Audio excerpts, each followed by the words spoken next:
My name is Tiffany. Before I got married, I worked full-time, but the truth is, the company I worked for had terrible working conditions. I had nearly 90 hours of unpaid overtime.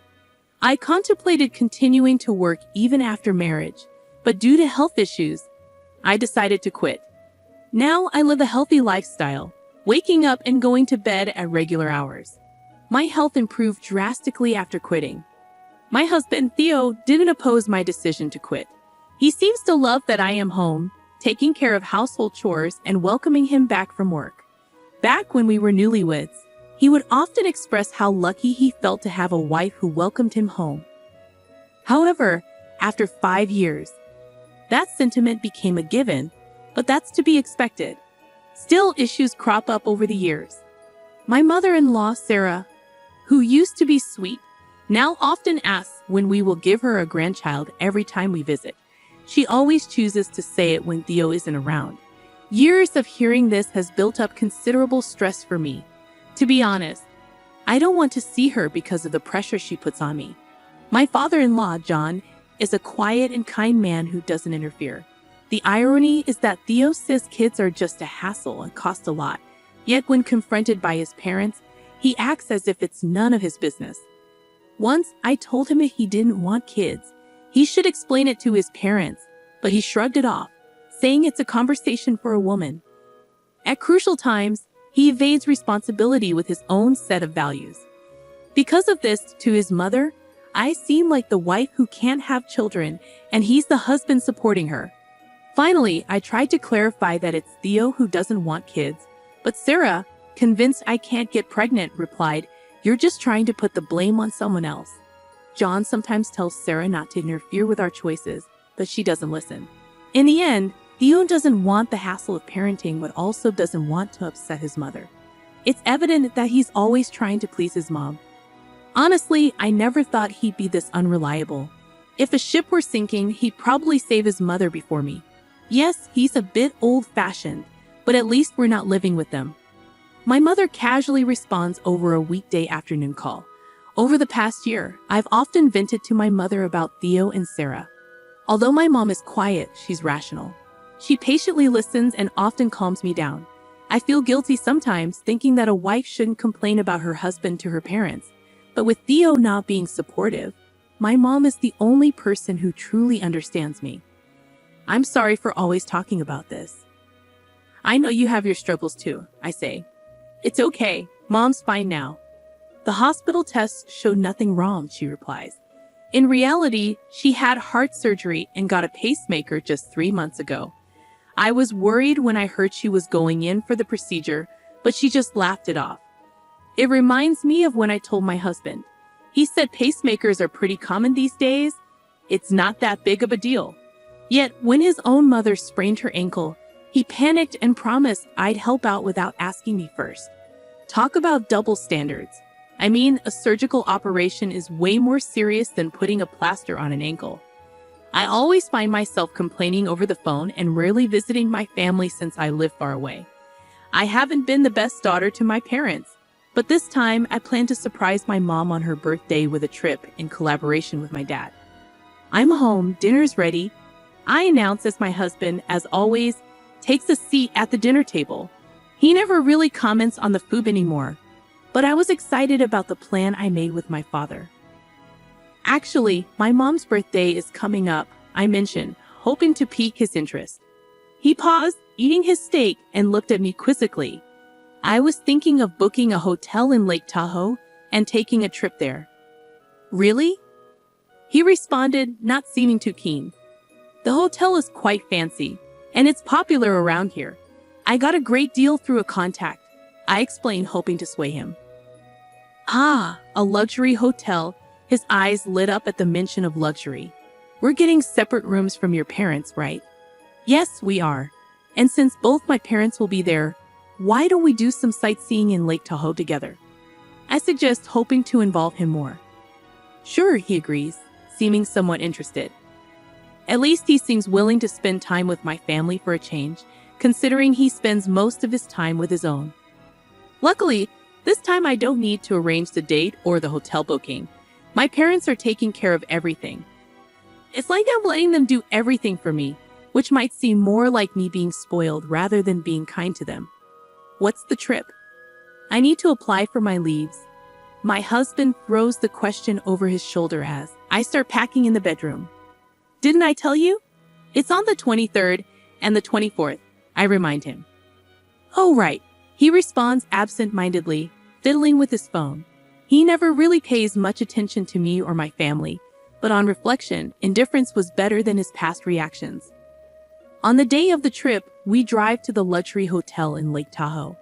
My parents had arrived the previous night. Today's plan was to explore Lake Tahoe with them and enjoy dinner at the hotel. It's been a while since. The last time I saw them was maybe since my mother's surgery. They are both retired and don't usually explode, so a trip like this should be fun.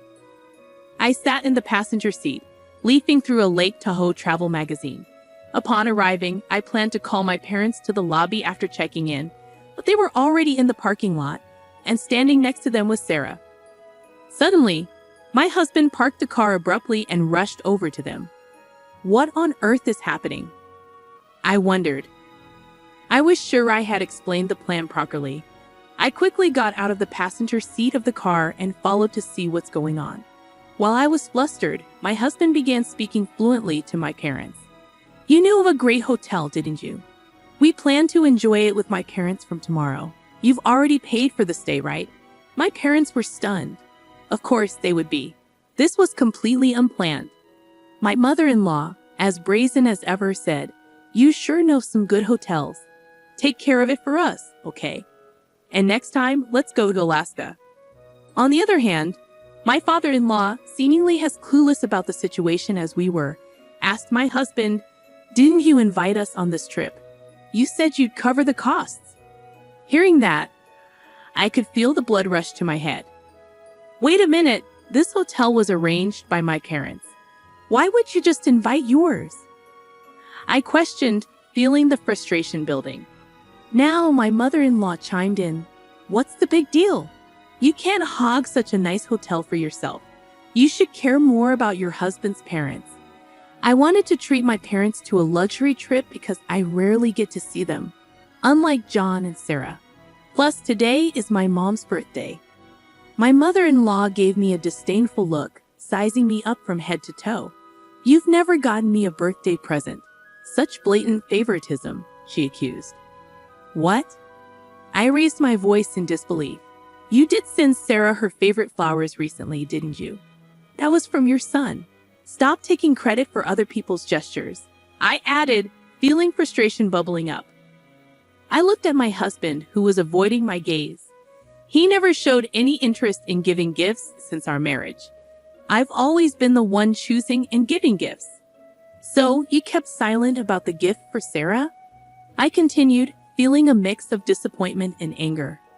Looking into my husband's eyes, he said something unthinkable. Look, I'm using your money to buy them. It's the same as if I picked and bought them myself, he said, seeming genuinely annoyed. Send your parents home, my mother-in-law injected without missing a beat. That's right. From now on, it's quality time for our son and us, she added firmly. I was deeply hurt. I never imagined he'd be this way. Where did the kind man I married disappear to? Then a robust man in a suit approached us quickly. Is there a problem? He asked. Before he could finish, my mother-in-law began speaking at lightning speed. We want these people gone. We'll use their remaining nights. I'm sorry, but we can't do that, the man replied. Why not? She snapped back. They have already paid, and we have them booked until the day after tomorrow, he explained patiently. In her fury, she pointed at me. She is my son's wife. What belongs to my son's wife and her parents is practically ours, she declared. My husband just nodded, seeming to agree with her. Seeing that scene, all my pent-up feelings felt like they exploded. The man apologized and said they couldn't do that, but she replied, First of all, you are letting such poor-looking people stay here. Won't it ruin the hotel's reputation? My husband started blaming me along. I decided to approach my husband from behind and reveal the truth. You know, this place is my father's family home. I began, watching as both my husband and mother-in-law stared at me with wide eyes. The man in the suit is my father's younger brother, which means he is my uncle. My uncle started speaking in a firm yet humble tone. My brother and I have a big age difference. Back then, our parents were busy with their hotel business. He took care of me like a parent. Everything I have now is because of him. Hearing this, my father became emotional and whispered, "You." When I heard you were staying here, I was truly happy, thinking I could finally repay his kindness. But you think you could stay for free just because it's your son's wife's family? I could hear my mother-in-law groaning. We have rooms available ranging from $450 to $1,800 per night. Please proceed to the front desk if you are interested. Caught off guard, my husband and his mother were flustered. What do we do? We don't know any other hotels, my husband muttered, looking lost. Watching the two, my father-in-law let out a deep sigh. This is karma for always taking credit for Tiffany's achievements and trying to impress your mother with them. My husband seemed at a loss for words. I'm truly sorry, everyone, he finally said. I never thought my son would do something like this. My father began to apologize deeply. No, wait, John, I quickly intervened. My father-in-law is a victim too. He was invited to the hotel by his son only to find out he'd been deceived. Though my mother-in-law seemed to have learned even more, suddenly she had an idea. Wait, since it's a hotel run by relatives, can't you give us a discount? We are family after all, she suggested shamelessly.